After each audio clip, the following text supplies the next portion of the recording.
Okay, it's feeding time on Thursday afternoon. I always wanted a yellow lab, and now I've got 6 of them. Apparently these little guys are called something or other lab blah blah blubs, commonly called yellow labs. So there we go. I've got my golden labbies.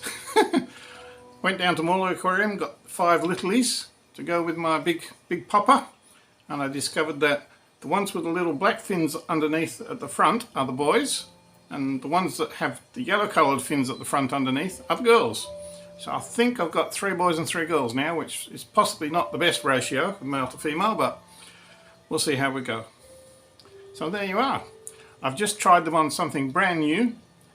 That stuff floating on the top of the pond is freeze-dried bloodworms. I normally give them frozen bloodworms, which sink to the bottom, and they gobble them up.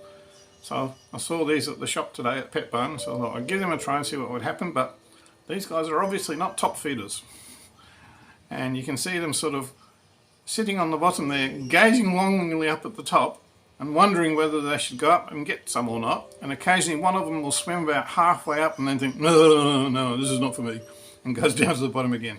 So we'll have to see what happens. I've resisted the temptation to just rush and get something else for them to eat.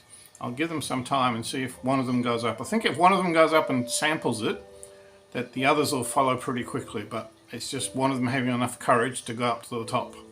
So there we are, latest update. We've got 6 yellow labs, plus in the house next door we've still got our 6 little zebra danios in a very messy looking tank. Tomorrow's clean out day, so I'll get that looking nice and spruce. And I don't know whether you can see on the floor there, just to the left, that's the new tank I bought a week ago in the hope of housing Tim for a little while until he settled down. But he lasted 24 hours in there on his own and came home from work the next day and he was as cold as ice. The romantic in me is saying he died of a broken heart because he was in there all on his own, but who knows. I thought I'd cycled the tank and everything properly, but maybe not.